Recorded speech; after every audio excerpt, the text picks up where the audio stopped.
voy a acercar porque si no estamos muy lejos.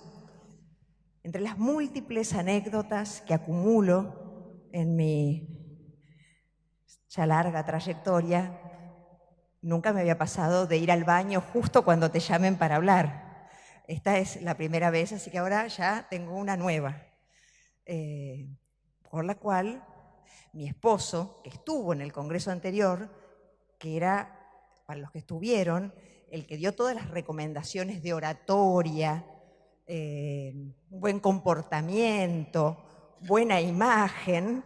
Yo espero que esto no esté grabado, porque si no seré duramente sancionada al retorno, porque estoy pifiando en todas sus prolijas, pulcras y cuidadosas sugerencias para, no solo para la disertación, sino para dar una imagen de una persona, ¿esto es para pasar esto? Ah, genial. Solvente, seria, sólida. Bueno, muy bien. Yo voy a aprovechar un poco la conferencia anterior de Marisa y de Pato, a quienes conozco mucho, para... si arrancamos esto.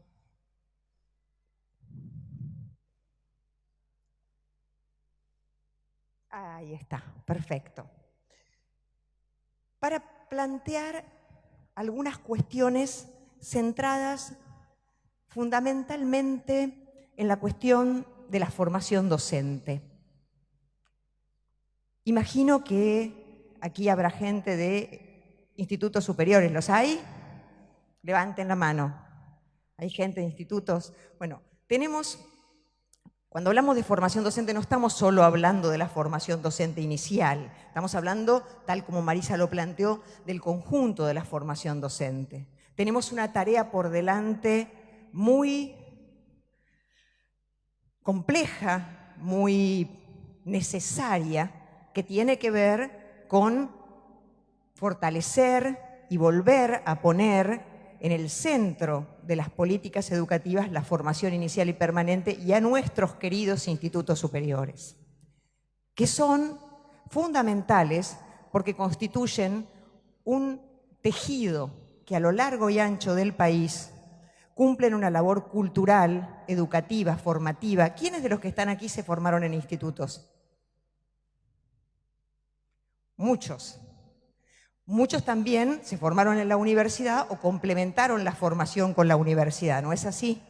Estas instituciones, que son las instituciones en las que nosotros a lo largo de nuestra trayectoria profesional queremos, deseamos volver a encontrar en ellas aquello que necesitamos actualizar, que necesitamos un consejo, un asesoramiento, un apalancamiento, una nueva perspectiva, un enfoque teórico y metodológico que apuntale, por ejemplo, cuestiones vitales como las que planteaban recién Marisa y Pato y que son desafiantes porque en algunos casos no son nuevas para los jóvenes, las jóvenes, los niños y niñas que ya han nacido en la cultura, fíjense que uso la expresión intencionalmente, la cultura mediático-tecnológica, pero que para algunos de nosotros, no digo todos porque veo algunos que son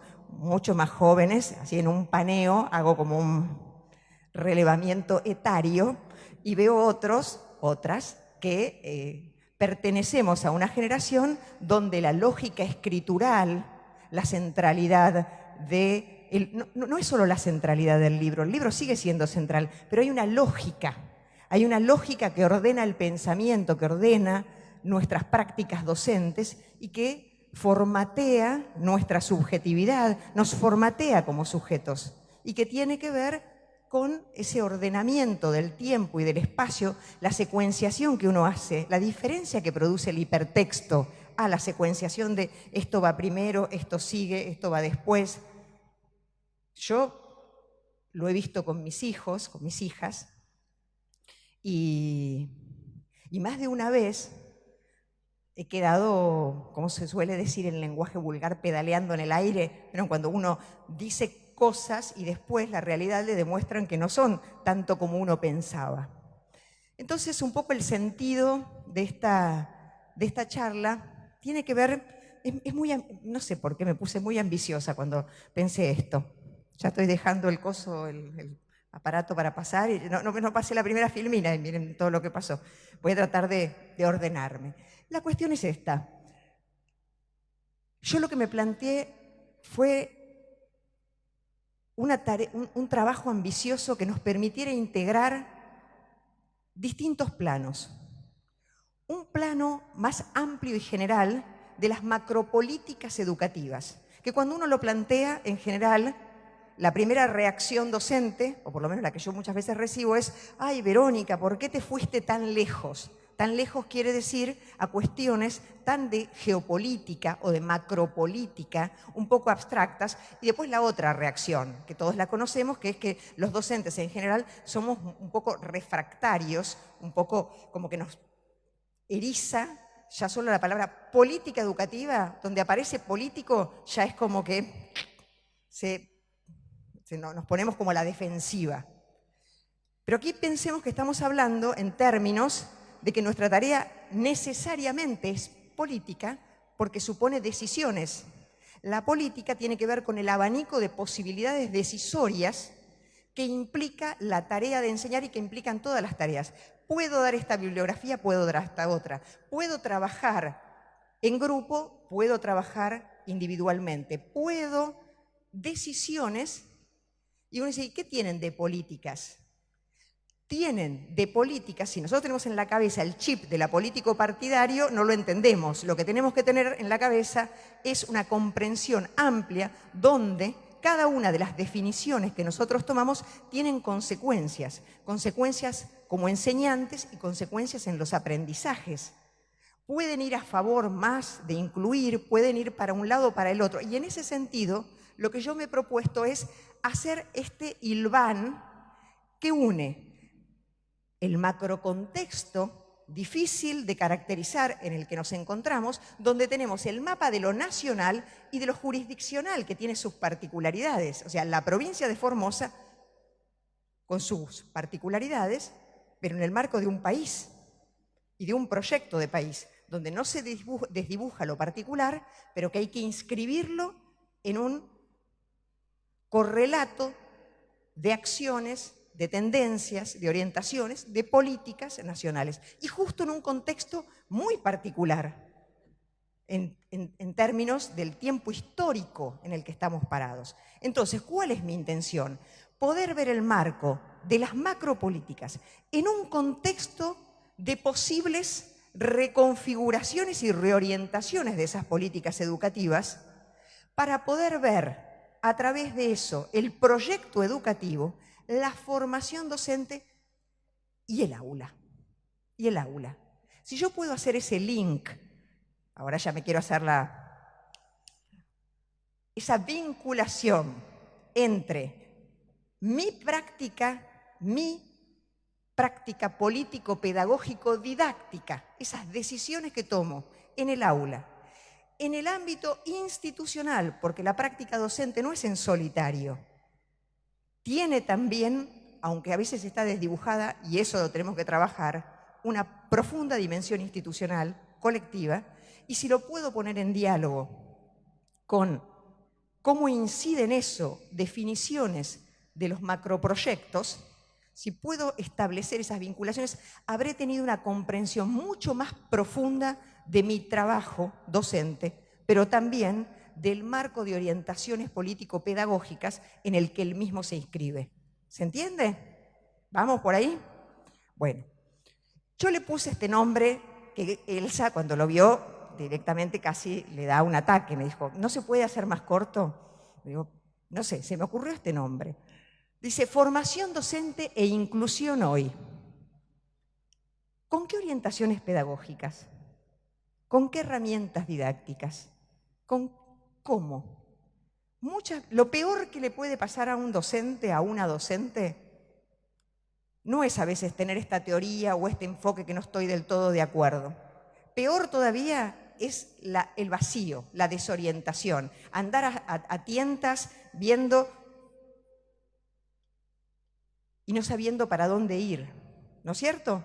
Lo cual no quiere decir tener un guión, porque la tarea docente tiene mucho de creatividad.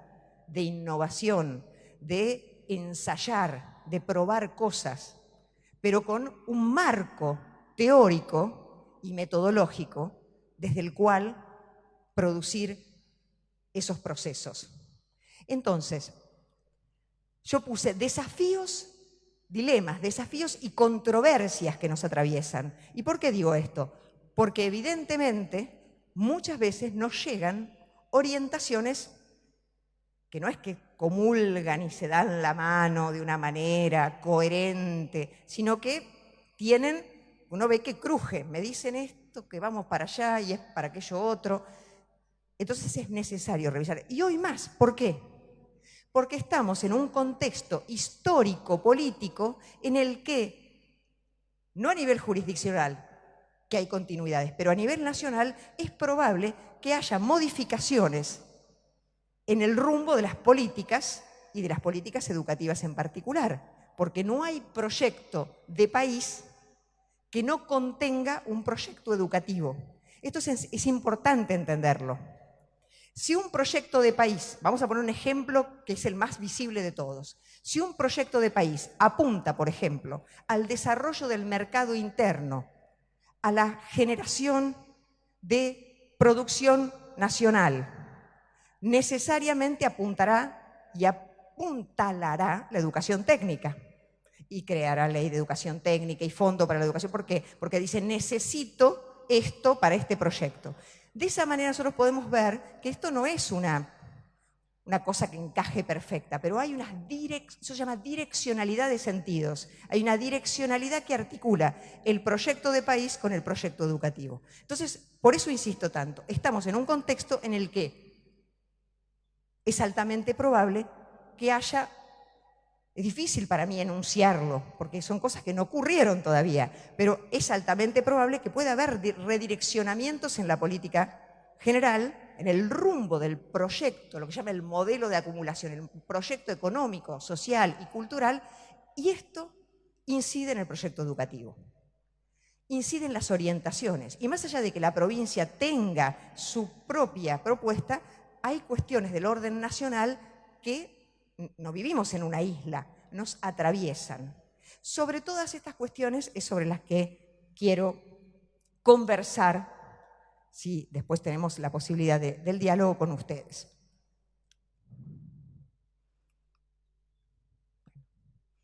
¿Cómo paso? A ver.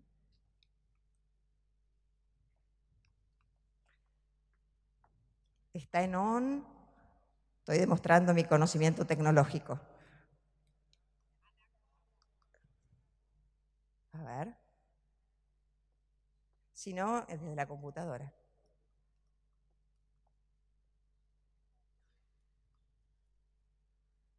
Si no, yo le hago con...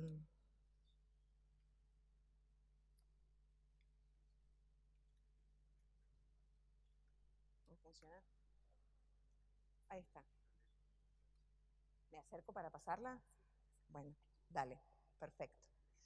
Bueno, viene entonces la primera pregunta. ¿En qué contexto nos encontramos? No quiero detenerme mucho en esto porque si no la conferencia dura 2 horas y media. ¿Les parece mucho? No, entonces vamos a ir un poquito más rápido. Digo, ¿en qué contexto nos encontramos? Bueno, un proyecto educativo que hay que inscribirlo en un proyecto regional, local y global. Y uno dice, ¿no será mucho? Yo les digo, no, no es mucho, porque en este momento la región está, esto es un análisis geopolítico, pero incide sobre lo educativo. ¿Por qué? Porque la región, cuando digo la región, digo América Latina y nuestro país como parte de ella, está en un proceso de fuertes disputas.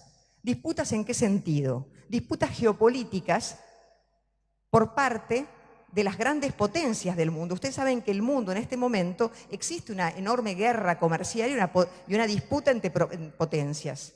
Saben ustedes, no me quiero remontar a la caída del muro de Berlín, pero una vez que el mundo se hizo unipolar, la única potencia hegemónica, ¿sí?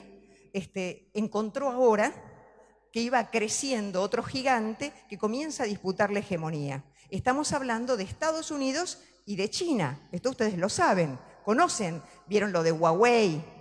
que hay una guerra comercial brutal. Bueno, nuestra región, y nosotros decimos, nuestra región tiene algo que ver en todo esto, si nosotros no cortamos ni pinchamos.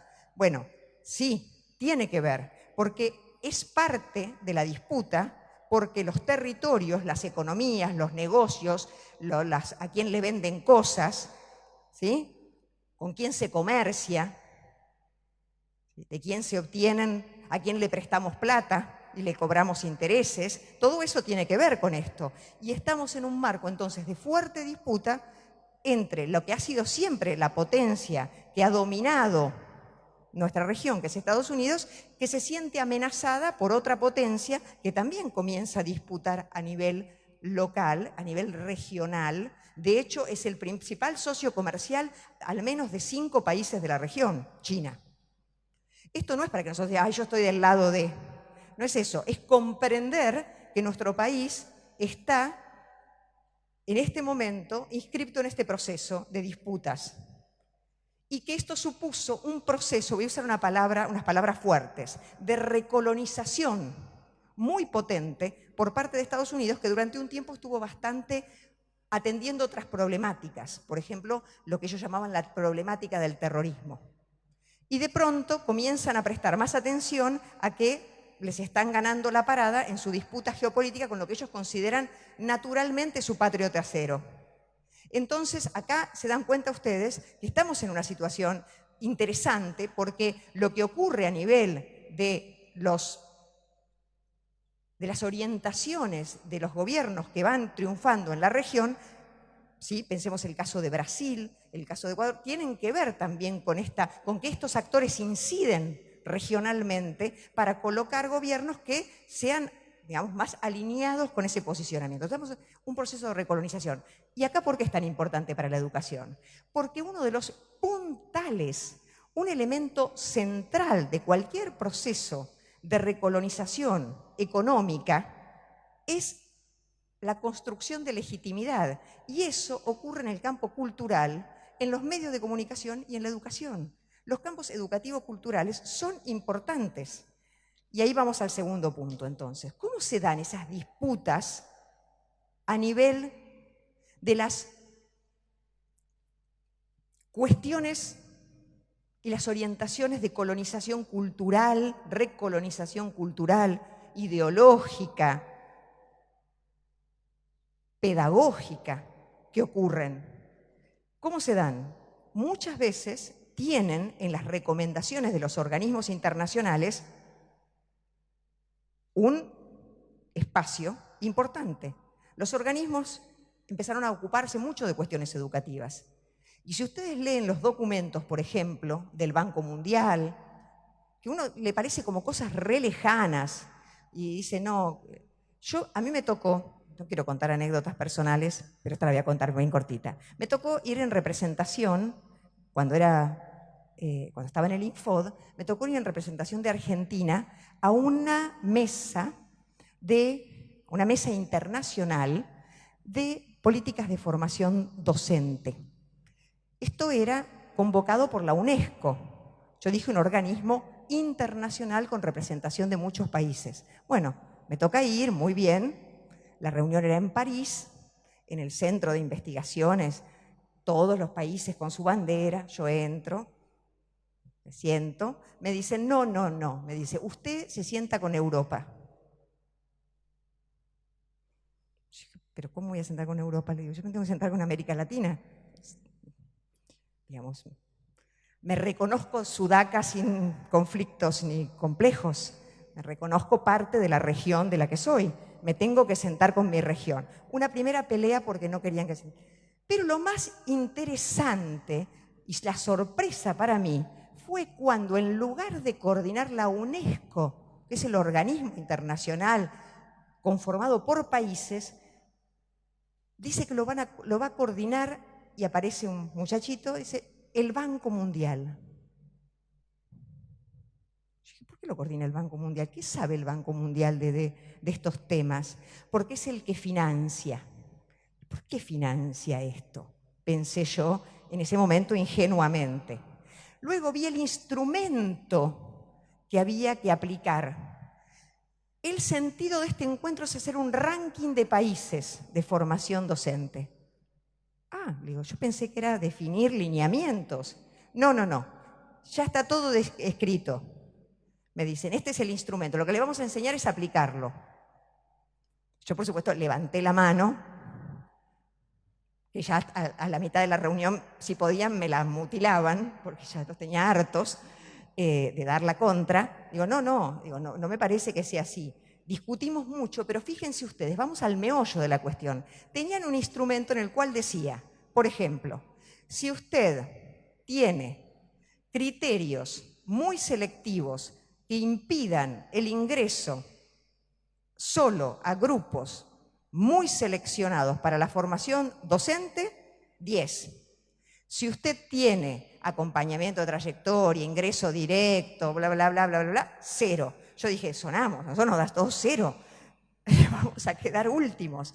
Entonces, fíjense ustedes cómo lo que parece técnico, porque se presentaban como metas técnicas, no eran metas técnicas. Yo le dije, acá no estamos discutiendo técnica.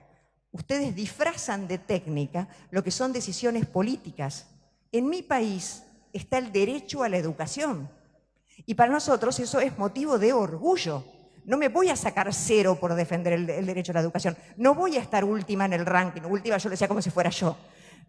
Mi país no va a estar último en el ranking porque no obedece estos criterios. ¿Se dan cuenta cómo se hilvanan decisiones de los organismos, selectividad, arancelamiento, ¿sí? Cómo se hilvana con las cuestiones de la macropolítica. Entonces ahí uno empieza, ahí es como que empiezas a armar el rompecabezas y a entender. Y venía la tercera cuestión. ¿Por qué ciertas corporaciones se convierten en gurúes de las orientaciones pedagógicas? ¿Por qué se convierten, así como las editoriales se convierten en las decisoras del currículum? Y me dice, ¿por qué una corporación internacional que te vende, lo decían recién Marisa y Pato, que te venden una plataforma, se convierten en gurúes, ¿sí?, en expertos, en la voz autorizada para hablar de educación? ¿Desde dónde? ¿Y cómo logran vender una enorme cantidad? Y uno los ve y parece como que, ¿por qué lo voy a poner en discusión a eso? Yo dije, venimos aquí a problematizar cuestiones. Bueno, cuando hablamos también de soberanía educativa, hay que problematizar por qué una corporación internacional me vende un software, una plataforma, un conjunto de contenidos educativos. ¿No tenemos nosotros capacidad de producir nada? Eso no quiere decir cerrarse y no recibir y no intercambiar, pero hay que tener algún criterio con relación a estas cosas. Vamos al segundo punto. Ahí está. Esto ya lo vimos. Yo lo que intenté hacer fue también retomar, ustedes no se tienen por qué acordar, la presentación que yo hice en el último congreso. El último congreso tenía como eje la inclusión. ¿Se acuerdan? El de 2017. Ahí yo retomé esto, que no lo vamos a retomar ahora, pero sí se los dejo para que ustedes lo busquen a esto, porque es importante. Hay un video muy conocido que seguro muchos de ustedes ya vieron, de Flavia Terisci, ¿se acuerdan? Sobre los sentidos de la inclusión. ¿Y por qué es bueno revisarlo? Yo después les dejo el power para los que quieran. Digo por las fotos, digo, que pueden, después yo les dejo todo. En ese video, Flavia Terisci abre, complejiza la idea de inclusión. Y nos habla de muchos sentidos. Nosotros en general nos quedamos siempre con el primero, que es la cobertura, que es que estén. Pero eso es el piso mínimo, pero lo más básico de todo. Después la inclusión supone muchas cosas más. Muchas cosas más. Supone, dice, que se asegure una formación compartida, que se respete y ayude a comprender la cultura de los otros, que no sea homogeneizante. Nuestro país tiene una tradición de lo que se llama educación común, pero común, en la época de Sarmiento sí era homogeneizante. Hoy, común quiere decir eso mínimo, los NAP en su momento, ¿sí? Eso mínimo que todos tenemos derecho a saber y que hace a que seamos todos argentinos. Y luego está lo particular, esos sellos particulares, esas marcas, esas singularidades que tiene que aprender un niño, una niña formoseña sobre su territorio, sobre su historia, sobre su población, sobre sus marcas culturales, sobre su arte. Y es muy importante, pero hay algo también de lo común que nos identifica a todos. Eso tiene que estar presente, si no, la inclusión no es tal. Que no segmente tanto, que no sea tan especializado que después resulta que si querés seguir otra cosa no podés, que te achicó en vez de abrirte el horizonte. Y dice una quinta cosa muy importante, que siempre el Estado esté presente cada vez que aparezca una barrera. Esto se usa mucho para explicar la barrera tecnológica. Si es vital para participar de la cultura mediático-tecnológica de nuestro tiempo, estar inmersos en la cultura digital, pues eso tiene que estar al alcance de todos. Es una condición básica de la inclusión en la cultura, de la transmisión. Esta frase la puse intencionalmente porque tomé muchas ideas que me parecen muy valiosas del Delia Lerner. ¿La conocen a Delia Lerner? Es una especialista en didácticas específicas. Y me gustó mucho esta expresión de ella. Dice, la inclusión solo se concreta, es decir, hay inclusión en serio cuando se concibe como inclusión en el aprendizaje. Nos pone la vara alta. Si la inclusión no es en el aprendizaje, si es solamente que estén intermitentemente, porque pueden incluso tener lo que se llama una relación de baja intensidad con la escuela, ir, faltar, volver, estar, no estar, o estar, pero estar medio desconectado. Todo eso no estamos hablando realmente de inclusión. Solo hablamos de inclusión cuando se la concibe como inclusión en el aprendizaje. Y ahí viene la parte para nosotros. Y supone de parte nuestra, de las y los docentes, ¿sí?, que les podamos ofrecer diversas oportunidades de apropiarse de los saberes esenciales que la escuela es responsable de enseñar. Nosotros tenemos que estar atentos al proceso de enseñanza en la diversidad, de manera tal de ofrecer para esa diversidad múltiples, distintas oportunidades, lo cual quiere decir distintas adaptaciones didácticas. Tenemos que hacer un esfuerzo grande por pensar colectiva e individualmente, ensayar. Ahora después nos metemos un poco más sobre el campo didáctico, pero vamos de lo general a lo específico, para poder ofrecer múltiples oportunidades para que todos puedan aprender, porque todos no aprenden igual. Y aprendizaje y enseñanza son dos procesos distintos que nosotros estamos acostumbrados a pegar, pero no son lo mismo. Y ahora, en un rato, volvemos sobre esto. Vamos a pasar. Yo esto lo había puesto, pero no me voy a detener en esto. Solamente lo había puesto con este sentido. Estos son grandes debates que se han venido dando en todo el país en estos años. Solo voy a tomar 2 o 3 puntos de estos debates. ¿Por qué los puse a estos debates? Porque son los que nos permiten visualizar distintos proyectos educativos. Yo dije, hay tensión, nuestra región está en un momento de disputas de proyectos de sociedad, de alineamiento geopolítico y está en disputa de proyecto educativo. Yo aquí puse algunos, yo los llamo núcleos de disputa. Le inventé ese nombre para ponerle un nombre así como picante. ¿Y por qué los puse intencionalmente? Para mostrar sobre cómo, hola, ¿cómo están?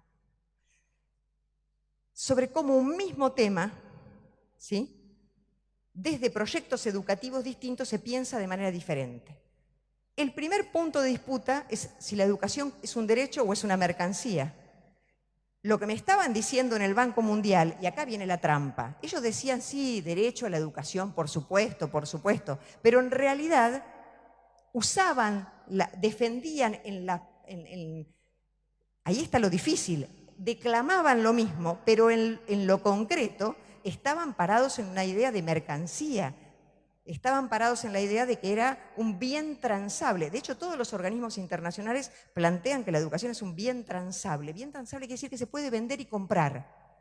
Esto no tiene que ver con el papel que cumple la educación privada en nuestro país, tiene que ver con otra cosa. Tiene que ver con la idea de que el Estado no es el responsable principal e indelegable de garantizar la educación. Tiene que ver con la idea de que todo lo que atañe al campo educativo puede comprarse y venderse, y que el conocimiento no es un bien público. Es otro paradigma, ¿se entiende? Totalmente distinto. El segundo punto que yo puse es el Estado o el mercado. ¿Por qué lo puse? Porque hay una gran discusión con relación a cuál es el papel que el Estado tiene que cumplir con relación a la educación. En perspectivas distintas, el papel es completamente diferente. Pongamos un ejemplo, el de la capacitación docente. Ustedes se acuerdan que teníamos en el Infod, yo fui la directora del Infod, por eso pongo esos ejemplos, teníamos una cantidad, 13 postítulos nacionales. Seguramente algunos hicieron alguno de esos postítulos. ¿Se acuerdan? El de alfabetización inicial, el de enseñanza, ¿hicieron? Se dejan de hacer. ¿Por qué? Acá hay una discusión entre el papel del Estado y el mercado. ¿Quién tiene que garantizar la capacitación? Y yo les digo lo siguiente. Si el Estado ofrece formación gratuita y de excelencia, buena, de calidad, es un competidor brutal para el mercado, porque vos no lo vas a ir a comprar al curso en otro lugar, porque lo tenés como derecho, como dice la Ley de Educación Nacional, como derecho del educador, lo tenés garantizado por el Estado. No es gratis, porque sale plata, pero esa plata la paga el Estado. ¿Por qué la paga el Estado? Porque decide que es una prioridad formar a sus docentes y de lo que recauda hay que poner plata en eso. ¿Por qué? Porque es importante. Pero puedes tener otra posición y decir, no, el Estado cuando lo hace mal, o adoctrina, o baja línea. Mejor que lo haga el mercado, que dicho sea de paso también adoctrina y baja línea, solo que para otro lado, ¿no? Dejemos esto entre paréntesis un momento. Imaginemos que no lo hiciera. Entonces, contrato, ¿qué hago? Tercerizo. El propio Estado contrata un montón de corporaciones, empresas, universidades privadas, organismos, lo que sea, ¿sí? Barclay Foundation no sé cuánto, bueno, y le dice, hacelo vos. Dice, el Estado lo hace mal, que lo haga otro. Estas decisiones me afectan a mí como docente y son de política educativa. Están relacionadas con proyectos, con concepciones, con paradigmas sobre la educación. Sí, esto es lo que yo quiero que nosotros veamos, porque eso es lo que convierte a un docente en un docente reflexivo y crítico. No porque piense como yo, porque puede pensar todo lo contrario, pero tener un fundamento y una comprensión de cómo silvanan las cosas, aun cuando diga yo prefiero que lo haga el mercado, porque puede tener todo el derecho a pensar que es mejor y tener su fundamento. Yo creo que no. Digo, es honesto también decir lo que uno cree. Fíjense, esto tiene que ver con el punto, la escuela pública, tercerización y objeto. Eso es una cosa que Adriana Puigros venía diciendo hace mucho tiempo. Ella dijo, la escuela pública se puede convertir también en un objeto de tercerización. Tercerización quiere decir cuando el Estado le da, en vez de ser el que paga la capacitación y el que da la capacitación, subcontrata a un privado para que le dé la capacitación. El docente lo recibe, o sea, lo que dice la ley nacional se cumple, la capacitación la recibe el docente, pero en vez de formar masa crítica de capacitadores, tutores del propio Estado, esa plata le va a una fundación internacional. Por supuesto, es trabajo para esos capacitadores extranjeros y no es plata para los capacitadores, no queda en el circuito de nuestra propia economía. Fíjense las múltiples aristas que tienen las cosas. Y los dos últimos puntos, porque no voy a tocar todos estos, para mostrar las tensiones, después ustedes se pueden analizar, están analizados en otros documentos, es el tema del trabajo. El trabajo docente es parte del trabajo. ¿Sí? Nosotros tenemos ahí un problema, porque decimos, yo soy un profesional. Por supuesto, nuestro trabajo es profesional, pero también tenemos un salario y somos trabajadores, trabajadoras. Entonces, en este sentido, acá hay una discusión sobre el trabajo docente. ¿Qué tipo de trabajo es? Fue la primera pregunta que hizo Marisa. ¿De qué trabajamos?, dijo ella. De enseñar. Muy bien, ese es el sentido. ¿Quién nos paga? ¿Cómo son las condiciones de nuestro trabajo? Si uno se inscribe en un paradigma donde el trabajo es un costo y los docentes son un costo, ese costo hay que abaratarlo, porque es muy caro. Mientras si uno cree que el trabajo, ¿sí?, docente, ni el trabajo, ningún trabajo, es un costo, sino que forma parte de la dignidad de la condición humana, lo que hace producir y crecer a un país, pues bien, entonces ese trabajo tiene que tener condiciones que lo protejan. De la mano de eso va la valorización y la jerarquización del trabajo, el respeto por el trabajo docente. Hoy leí una nota, a la mañana temprano me torturé con una nota, pero en realidad el problema no era la nota hablaba de los libros de Infobae. ¿Puedo decir eso? Sí, bueno, ya se lo dije, la buscan. Era una nota sobre que hay que leer libros completos en la formación, bla, bla. Pero el tema no era la nota, eran los comentarios de abajo. Los comentarios de abajo.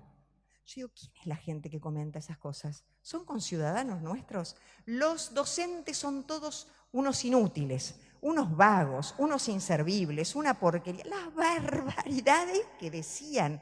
Yo digo, en eso también los medios han contribuido a degradar esa imagen. Nosotros no podemos contribuir a degradar la imagen.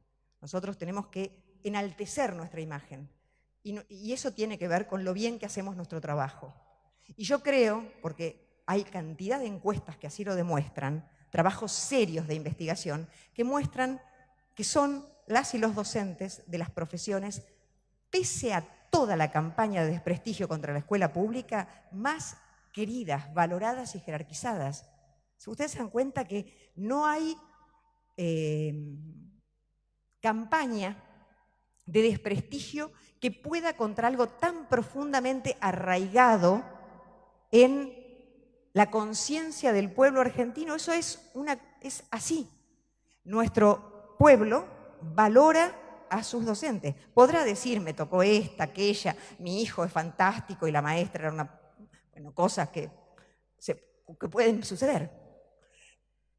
Pero la valoración del trabajo docente es algo de gran reconocimiento social. Y, por suerte, eso no lo hemos perdido y tenemos que potenciarlo mucho más. La última cuestión muy importante en las disputas es el estatuto del saber. Yo le puse este nombre tomándola de un querido amigo pedagogo ya fallecido. Él hablaba siempre del estatuto del saber. ¿Qué quiere decir con esta palabra así medio complicada, con esta expresión? ¿Qué es el conocimiento? ¿Quiénes son los que tienen que producir conocimiento? ¿Los docentes? ¿Los expertos? Agencias económicas internacionales, las editoriales son las que hacen el currículum, el Estado con sus docentes. ¿Quién es el productor del saber? ¿Quién dice cuáles son los saberes socialmente válidos, legítimos, significativos, importantes que queremos hacer en la transmisión de la herencia cultural a las futuras generaciones. ¿Quién dice que es importante? ¿Qué saberes? Yo hoy miraba en el avión las posibilidades culturales que había. Y eran todas, cuando puse documentales, pensé que iba a haber algún documental de producción nacional, ni uno, todos extranjeros. No es que yo soy una xenófoba, que estoy en contra de, para nada, pero digo, vengo a Formosa, ¿no tengo un documental que me cuente algo de mi país? Podría ser. Eso es el estatuto del saber. Esa es la discusión sobre qué es el conocimiento, qué queremos transmitir. Nosotros lo tenemos siempre hipernaturalizado. Ay, ¿qué es lo que hay que enseñar? Toma, acá tenés la planificación, pasátela, toma la voz, pasame a mí, ya está, ya está. Y uno lo resuelve, no problematiza eso. ¿No es cierto? Es más o menos como algo mecánico. ¿Qué querés? El currículum es prescriptivo, es lo que hay que enseñar. No me voy a poner me van a poner una sanción, digamos. ¿No es cierto? Esos son los dilemas, las cosas que crujen también, pero que nosotros colectivamente tenemos que incidir. ¿Cómo que no? Tenemos una responsabilidad en la transmisión cultural. No somos meros aplicadores, no somos títeres, no somos actores de un libreto que escribe otro. Nosotros también podemos tener protagonismo, tenemos algo para decir, más allá de que, por supuesto, tenemos que respetar las prescripciones curriculares que tiene nuestra jurisdicción, pero hay margen. Lo digo sabiendo que en general esta jurisdicción es muy defensora de la identidad formoseña, que yo siempre digo, wow, yo soy bonaerense, no soy porteña, les aviso, soy bonaerense. Y los bonaerenses como que no... Yo me enteré que era bonaerense cuando tenía como 14 años. Es broma. Y acá nos vamos metiendo más en lo pedagógico. Fíjense esto, ¿qué barreras, tensiones, dilemas enfrentamos para la inclusión? Y acá nos volvemos a lo macro. Hay algunas que son económicas, sociales, culturales, ¿sí? Si hay trabajo, si no hay trabajo, si los padres y las familias tienen recursos, no tienen recursos, si han perdido su trabajo, ¿sí? Hay políticas públicas en general y políticas públicas educativas. Si, qué sé yo, cierran las radios en el nivel superior, si no hay más esto, si aquello, esas son decisiones. Todas esas uno puede incidir de manera indirecta. ¿Por qué digo indirecta? Porque uno puede presionar, escribir una carta, organizarse de alguna manera para incidir, pero es muy indirecto. Pero hay unas cosas, hay unas acciones, hay unas decisiones en las que nosotros incidimos de manera directa y son las que yo puse en color. Lo pedagógico, institucional y pedagógico didáctico, en lo otro no podemos incidir, porque yo no puedo cambiar el modelo de acumulación. Ay, no estoy a favor de la apertura de las importaciones indiscriminadas. Bueno, embrómese. Esa decisión no la toma usted. Pero hay algo en lo que sí puedo incidir. Si soy directivo, directiva, si soy supervisor, supervisora, la enseñanza y el aprendizaje como cuestión institucional no me puede pasar por el costado. Ahí hay decisiones, cosas que tengo que mirar, cosas que tengo que andamiar, que acompañar, que incidir, que ver. ¿Qué pasa en esta escuela? ¿Qué pasa en el primer ciclo si es una primaria? ¿Qué docentes están en el primer grado? ¿Saben de alfabetización inicial? ¿Cómo han sido esos docentes en los procesos? ¿Hay que apuntarlos? ¿Habría que hacerles una capacitación? ¿Necesitan un acompañamiento? Eso es mirada institucional. Eso lo podemos hacer, eso no nos prohíbe nadie hacerlo. ¿Qué pasa con las familias? ¿De qué marcos culturales vienen? ¿Cómo podemos fortalecer ese marco cultural para las familias, para las niñas, los niños, esos jóvenes? ¿Qué otras experiencias formativas podemos acercarles? Eso es nuestro. Es sociocomunitario, porque lo educativo es también sociocomunitario. Eso es nuestro. Y lo pedagógico didáctico, ¿cómo enseño?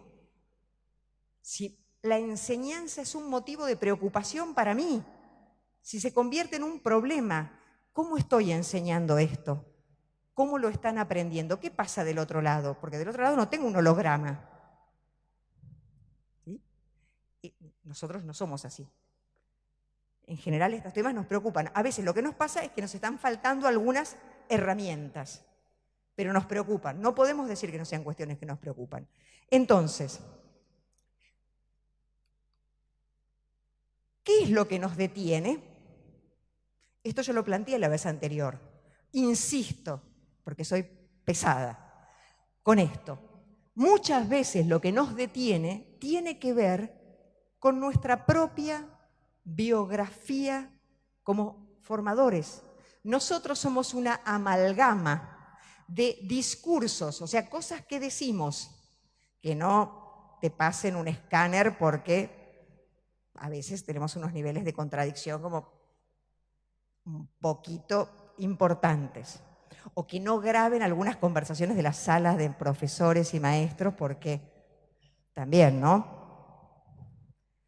Se las traen. Representaciones, quiere decir conceptos que tenemos en nuestras cabezas, ¿sí? Categorías desde las cuales, que a veces se traducen en discurso, porque lo decimos, y a veces no. Y prácticas, lo que hacemos entre nuestros discursos, nuestras representaciones y nuestras prácticas, no hay una coherencia total. Pero ese no sería el problema más grave, porque podemos ser plenamente coherentes y estar totalmente en contra del derecho a la educación. Una coherencia plena, de hacer todo mal. El problema es que parte de esos discursos, representaciones y prácticas los hemos ido incorporando, los hemos ido sumando como en capas geológicas, muchas veces irreflexivamente, a partir de nuestra propia biografía, de un modelo que internalizamos de un docente que tuvimos en la primaria, de lo que aprendí en el profesorado, de lo que desaprendí cuando tuve el primer cargo y me dijeron, no, tenés que hacer esto así, de los libros que leí, de lo que no leí, de los medios de comunicación, del hijo de la vecina que le pasó en la escuela tal cosa. Todo eso conforma un combo que no es solamente sobre el que uno es plenamente consciente, uno es como un rejunte de todas esas cosas. Uno lleva todo eso puesto, lo lleva en el cuerpo, lo que somos, lo llevamos en la cabeza, en el cuerpo, en los sentimientos, lo llevamos puesto. Y a veces algunas de esas cosas, si a uno los pusieran realmente críticamente frente a un espejo, uno se avergonzaría de algunas. Uno dice, no, yo no quiero haber hecho esto. No es que piense eso. Por eso es muy importante poder desmontar. ¿Pero cómo? ¿Cómo? Si uno es lo que es y si no se piensa a sí mismo con sus propias categorías, con otros. La única manera de poder problematizar siempre es con otros. Por eso, cuando decíamos lo pedagógico institucional, cuando decimos estamos hablando de lo colectivo, de lo que hacemos con los demás, de cuando tomamos algún problema de la institución y lo discutimos entre todos. Pero ojo, por supuesto que nunca es pacífico. Pero no le tenemos que tener miedo al conflicto sin exagerar, ¿no? No es pacífico en el sentido de vos le hiciste tal... Yo tengo alumnos que eran tuyos y fíjate que tampoco es para... Puede generar tensiones, esos señalamientos colectivos, pero es preferible afrontarlos. Hay que construir reglas para hacerlo de manera más o menos civilizada, pero más o menos, dije.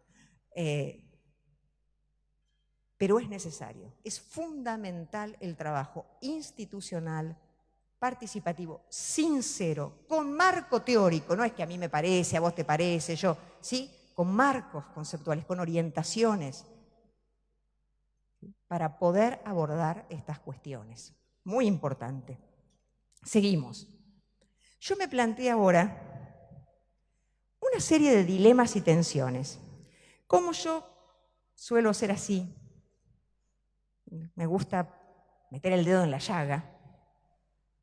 No está Sergio, mi esposo, para atestiguar, para salirme de testigo, ellos lo conocen. pero estaría siendo así.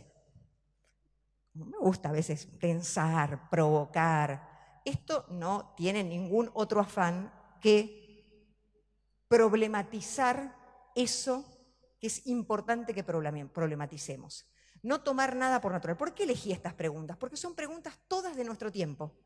Han tenido mucho que ver con estos años. Entonces es importante, y muchas de estos lineamientos la provincia los asume, pero hay que tener cuidado, porque yo conozco muy bien el paradigma humanista y muchas veces hay distorsiones, ¿sí?, que no son exactamente lo que se quiere, lo que la provincia está apuntalando. Entonces es importante problematizar y decir, bueno, exactamente para dónde vamos, de qué hablamos. La primera que me puse fue la más clásica, que hoy ya es un clásico, o no es un clásico, inclusión, calidad. No hay lugar educativo donde esta discusión no esté. No la terminamos de saldar nunca, nunca.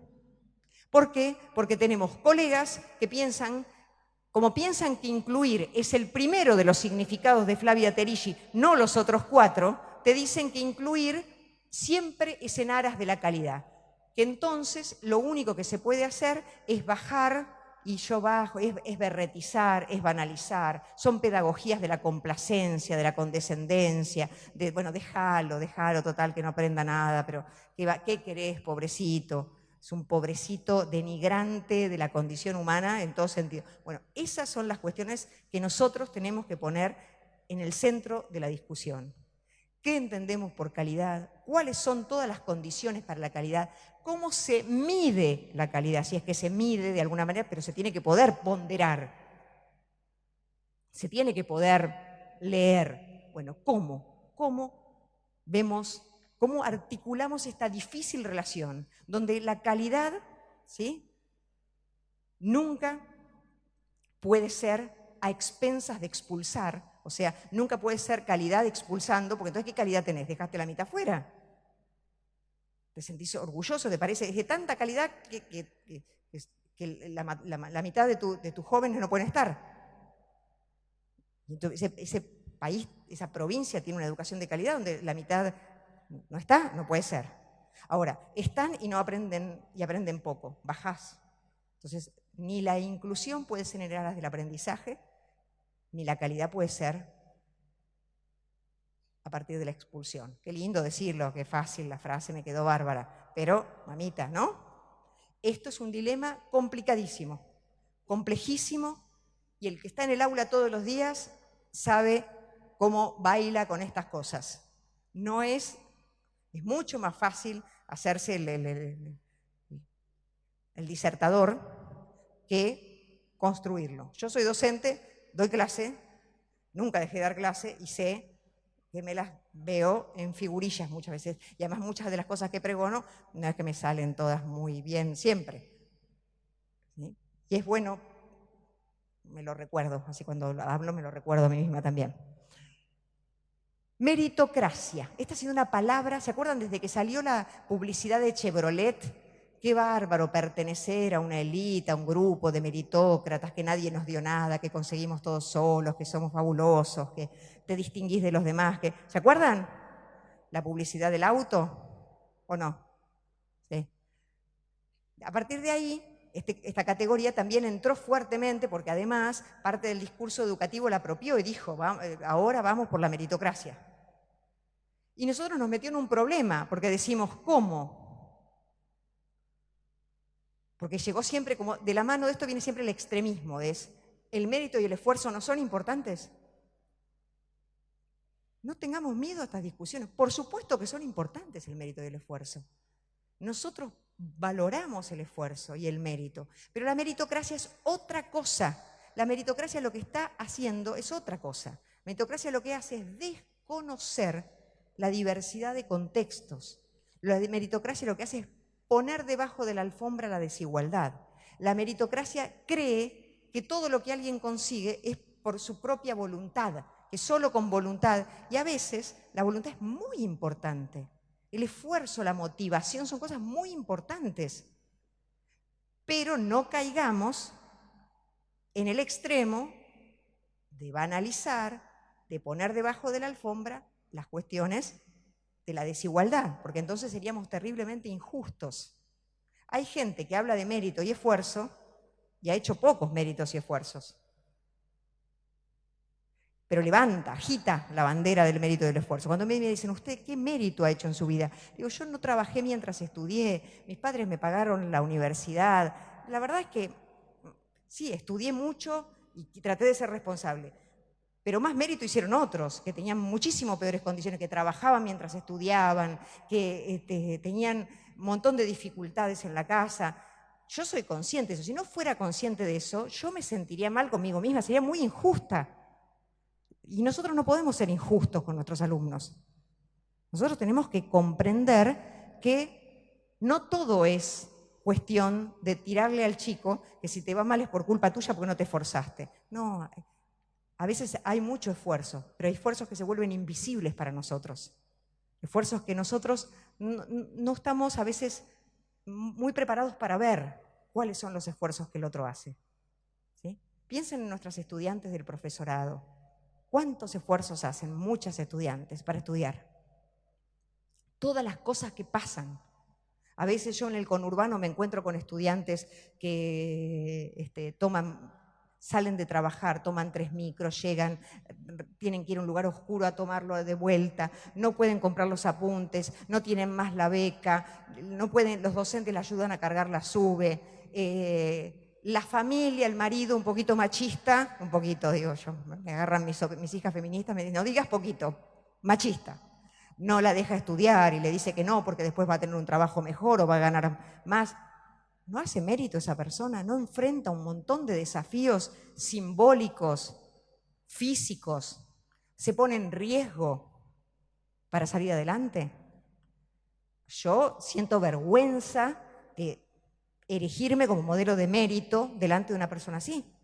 Eso es lo que nosotros, para eso se necesita, y ahí vienen las emociones, para eso se necesita sensibilidad bien entendida, buena, sensibilidad de la buena, de la que tiene que ver con ponerse en el lugar del otro, genuinamente.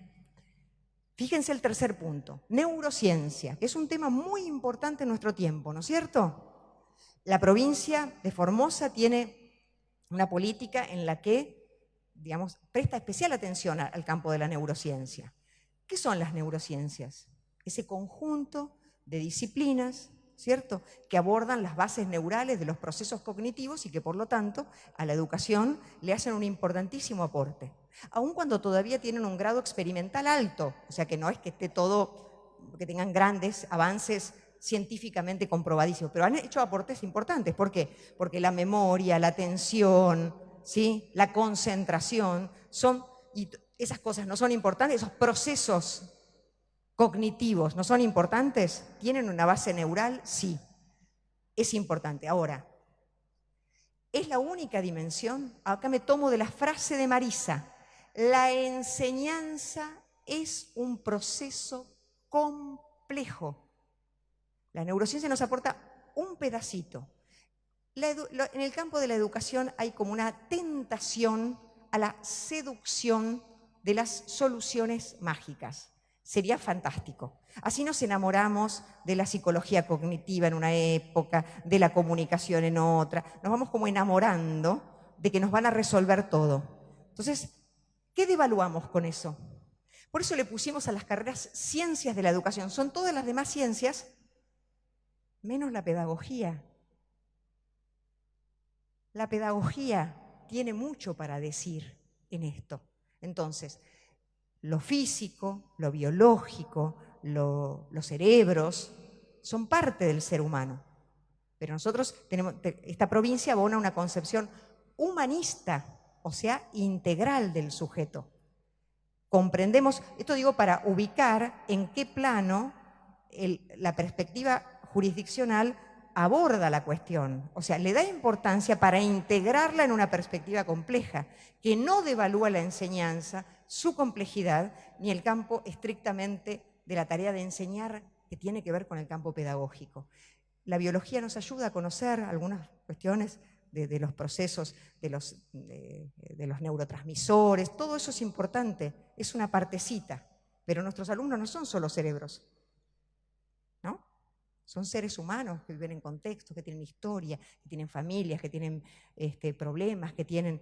¿sí? Entonces ahí es importante que podamos ver esta complejidad.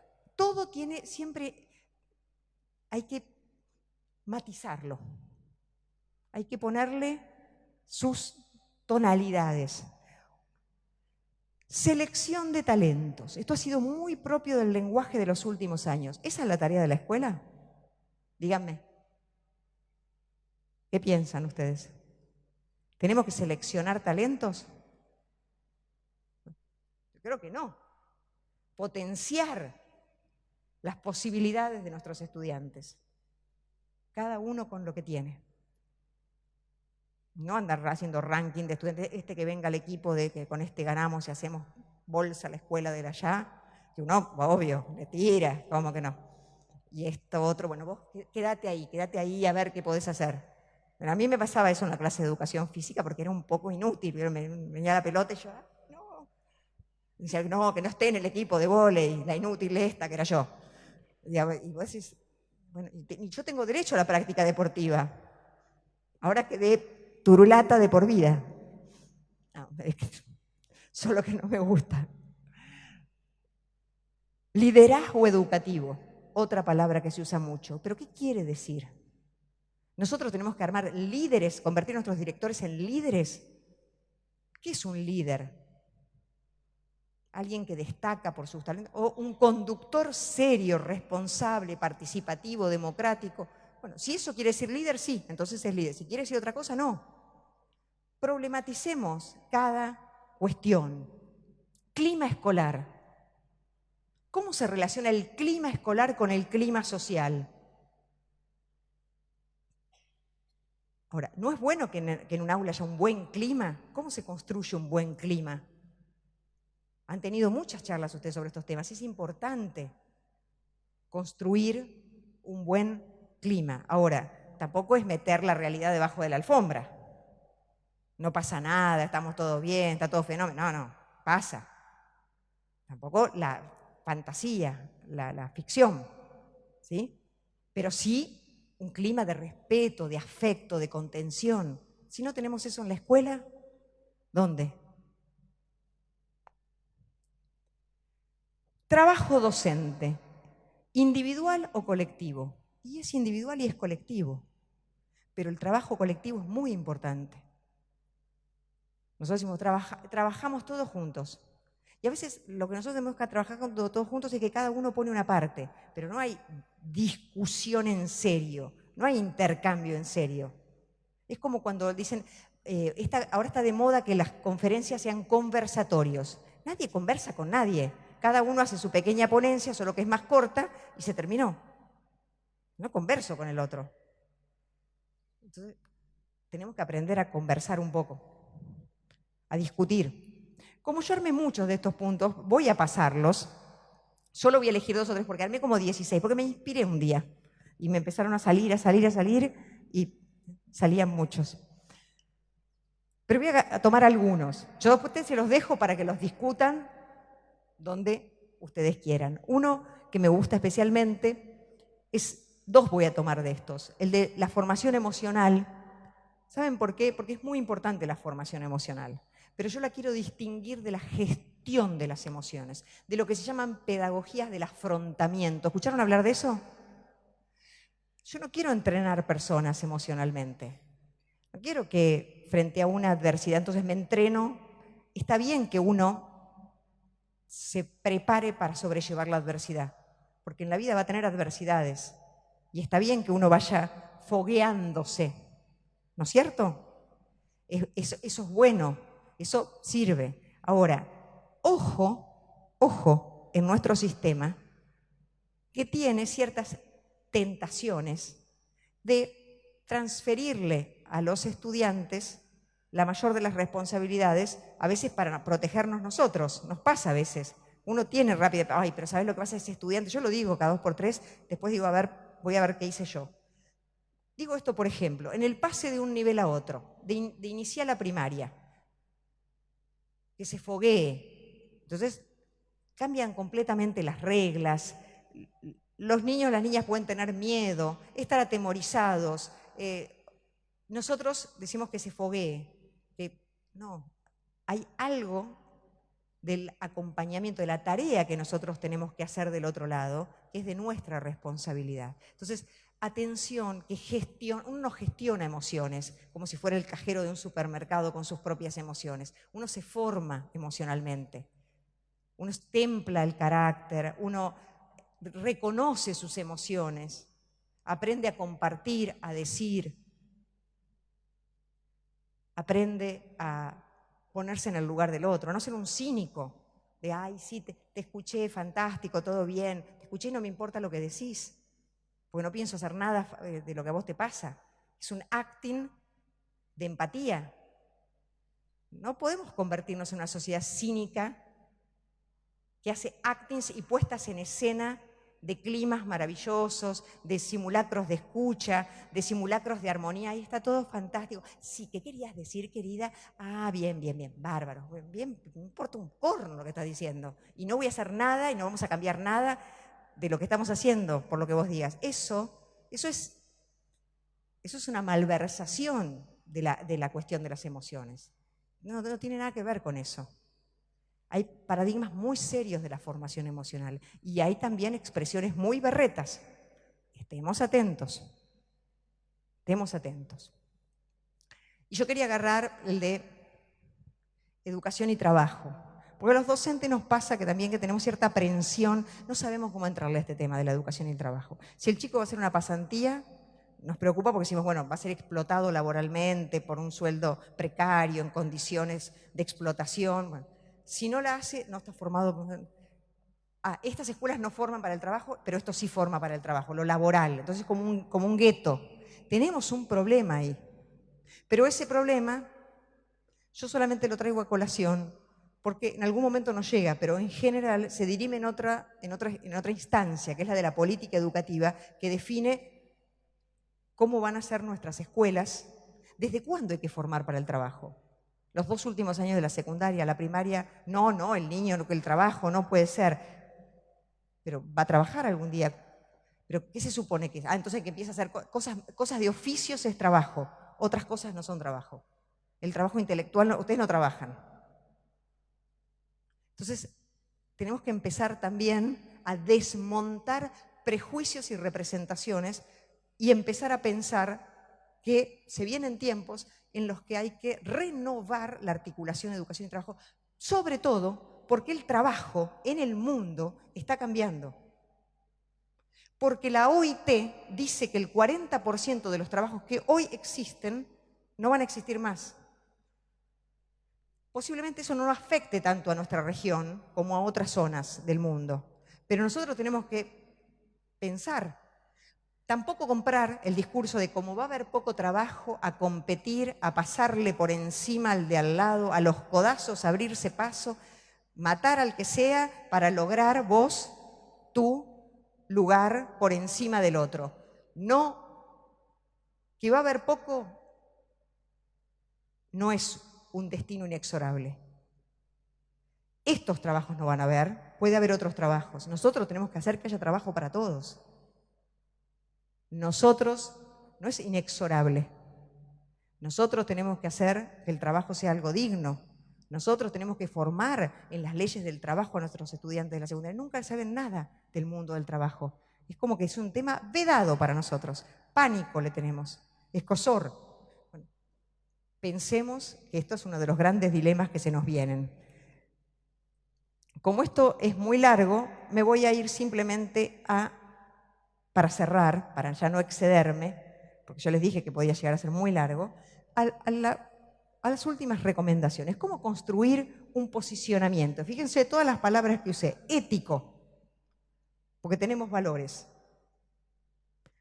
Político, porque tomamos decisiones en función de esos valores. Y pedagógico, porque nuestro quehacer educativo es ético-político, pedagógico y didáctico. ¿Cómo hacemos que todo ese paquete sea coherente? Qué difícil, pero esa es nuestra gran tarea. Vamos a pasar. El gran dilema, nos decía Delia Lerner, homogeneización de la enseñanza o reconocimiento de la diversidad. ¿Cuánto podrían enseñarles ustedes, docentes formoseñas y formoseños, al conjunto del país, porque tienen mucho camino recorrido en la enseñanza en la diversidad? Mucho camino. Hay mucha experiencia acumulada, mucho saber. Poca gimnasia de escritura y de socialización de las experiencias tenemos los docentes, ¿no? Tampoco nunca encontramos el tiempo para hacerlo, pero a veces, si lo encontramos, también nos cuesta. Nunca nos proponemos colectivamente decir, bueno, esto que lo sabemos. Después viene un libro de alguien que cuenta la experiencia que hicimos nosotros. ¿Vieron? La experiencia de una escuela formoseña, escrito por Montoto. Y las maestras de la escuela no tienen nada para decir.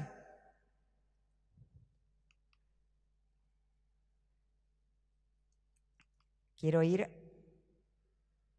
a 2 o 3 temas importantes para cerrar. Me da bolilla esto. Acá está, ahí va apareciendo. Esto es importante. Vamos allá al aula, entremos al aula.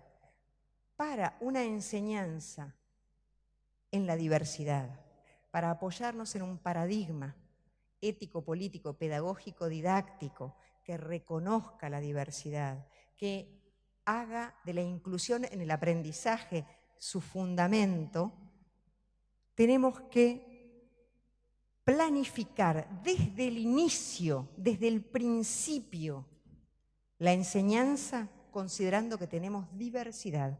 Y ustedes lo hacen, porque yo conozco muchas experiencias. Desde el principio, no parche después, desde el principio hay que hacerlo. Hay que plantearse la enseñanza desde una perspectiva compleja y con un enfoque flexible. ¿Qué quiere decir esto? Ahí vamos. Un enfoque flexible es aquel que puede adaptarse a las múltiples formas de aprender, ¿sí? Que ofrece distintas alternativas para que puedan aprender. Pero, ya me voy a las didácticas específicas que tienen tanto trabajo acumulado, tanto saber acumulado. Pienso en la didáctica de la matemática, por ejemplo, con tanto trabajo desde 1970, ¿que hay profes de matemática? Bien, una ahí. Mucho saber acumulado, mucho saber acumulado. Diferenciando, esto es una categoría clave.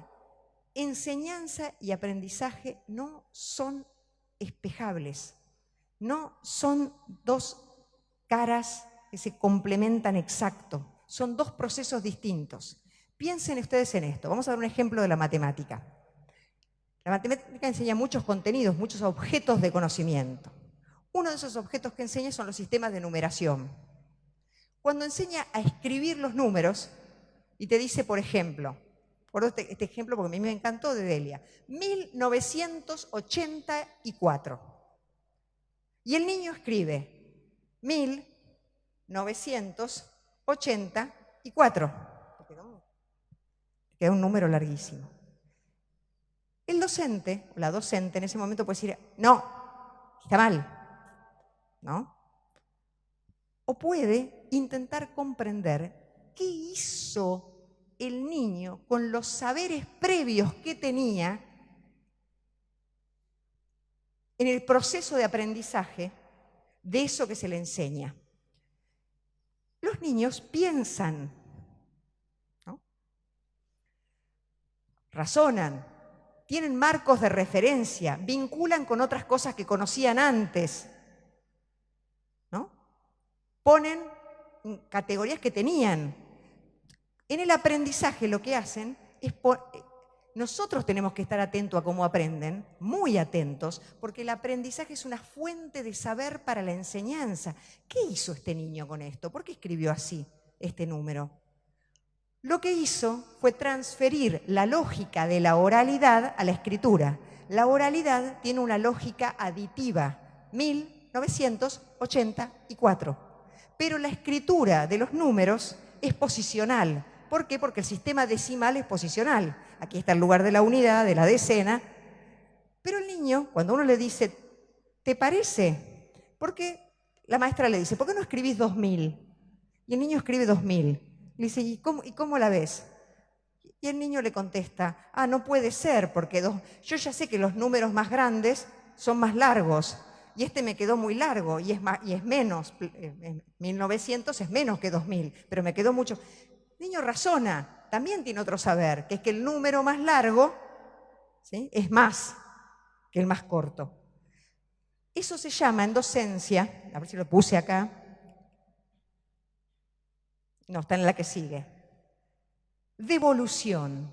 ¿Cómo preparás la condición del aula para devolver? Para ver cómo aprendió. ¿Cómo aprendió esto? ¿Cómo preparás la previa cuando tenés que enseñar un cuento o una historieta?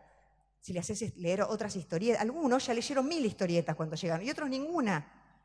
Y eso les va a dar un hándicap, van a estar en mejor condición, porque van a saber que los globitos son cuando el personaje habla, que si hay bolitas es que está pensando, van a saber algo del protagonista, y otros no. Entonces, ¿cómo preparo todo eso? Todo esto es saber didáctico, es estar atento a los procesos de enseñanza, es prepararse para poder enseñar flexiblemente y dar muchas oportunidades. Si así con esto no, bueno, pruebo con esto otro. Aquí yo les puse una serie de condiciones para la enseñanza que toman en cuenta la diversidad. ¿Qué cosas tengo que tener en cuenta? Como estamos mal con el tiempo, yo se las voy a dejar, ¿sí? Siempre dicen, fíjese lo de clima escolar, acá no lo usa la palabra clima, pero lo está diciendo, generar un ambiente de trabajo en los cuales los alumnos se sientan autorizados a expresar lo que quieren decir. No tengo miedo, la maestra me va a retar, no, me van a... No. Tenemos que generar un clima, no para que sea una locura, ¿no es cierto? Pero sí un clima de libertad, de capacidad de expresión. Fíjense todas las cosas que tenemos que pensar. No podemos ahora analizar todas, pero fíjense cómo le di particular importancia a esto que dice Delia Lerner de la devolución. ¿Cómo devuelvo? Que la devolución sea parte del proceso de aprendizaje. No está mal. Yo tengo que hacer de la devolución una instancia para que pueda resolverlo. Yo tengo que replantear, tengo que convertir en un nuevo problema, en un nuevo desafío. Fíjense aquí cómo aparece una cuestión que para mí es muy importante, que es la de articular distintas formas de organizar la clase. Nosotros a veces caemos en la cosa de articular la clase de distintas formas por moda. Todos hacen trabajo en grupo. Por ejemplo, dividimos el programa de la materia. Vos te toca historia, a vos te toca dictadura, a vos te toca el alfonsinismo, a vos te toca... Después yo le pregunto a mi hija, ¿qué sabes de la dictadura? No, a mí de la dictadura, a mí me tocó la dictadura, pero me tocó solamente, le digo, ¿y de la política económica de Martínez de Hoz qué sabes? No, a mí me tocó solamente la parte de los juicios. Le digo, ¿y todo lo demás? No, le tocó a Juana, le pregunto a Juana, entonces la llamo por teléfono a ver qué sabe. Y de los otros temas, no, los presentaron otros.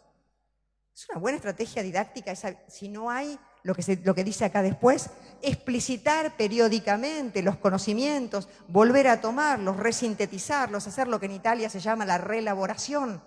Hago un mapa conceptual, reelaboro. Para mí es comodísimo, cada uno da un pedazo, yo miro y digo, a ver, muy lindo el PowerPoint que hizo el chico, el video. No enseñé así. ¿O cómo organizo el grupo? Depende de mi decisión pedagógica. Si yo quiero ver en qué estadio está cada uno, tomo individual. Si quiero que trabajen porque me parece que dos juntos pueden producir muy buen, porque uno lo puede apoyar al otro y pueden debatir, o en grupo, o todos juntos en plenario, pero es una decisión que tiene que ser consciente en la planificación de la enseñanza, no que sale porque se me ocurrió. ¿Se entiende? Es muy importante que pensemos cada una de estas cosas, porque en estas cosas se juega el derecho a la educación. En esto, en cómo enseñamos. No es en discursos abstractos. Es nuestra tarea. Finalmente, quiero decir esto. En un aula coexisten niños que están en distintas etapas. Fíjense cuando armen grupos, que ya la investigación científica sobre este tema indica que es bueno, es lo más productivo en general es mezclar niños que estén, integrar grupos por niños que estén en el mismo estadio, ¿sí? Para compartir, es importante. Yo quiero solo decir esto. Esto ya es mucho, se nos fue. No, aquí. No se preocupen que no va a ser todo esto. Se me va para el otro lado. Quiero ir para atrás. El que sigue.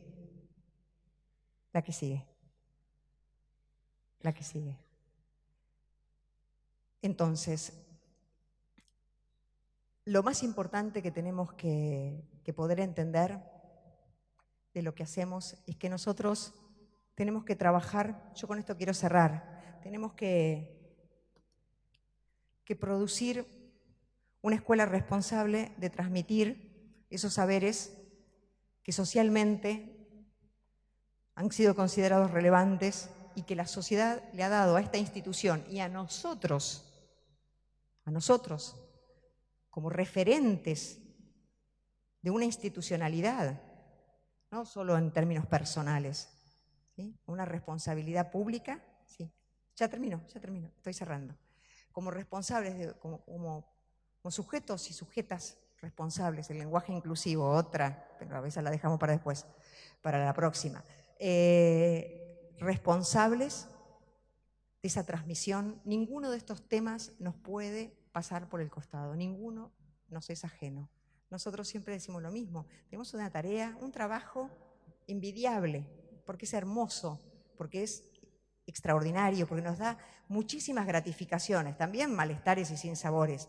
No voy a decir que está re bien remunerado, pues ya te estaría en el delirio, pero es un trabajo hermoso, es un trabajo fundamental para nuestra sociedad, esa transmisión de la herencia cultural. La escuela tiene un papel fundamental. Nuestra sociedad valora la escuela pública y valora a nosotros como docentes. Honrémosla, honrémosla. Muchas gracias.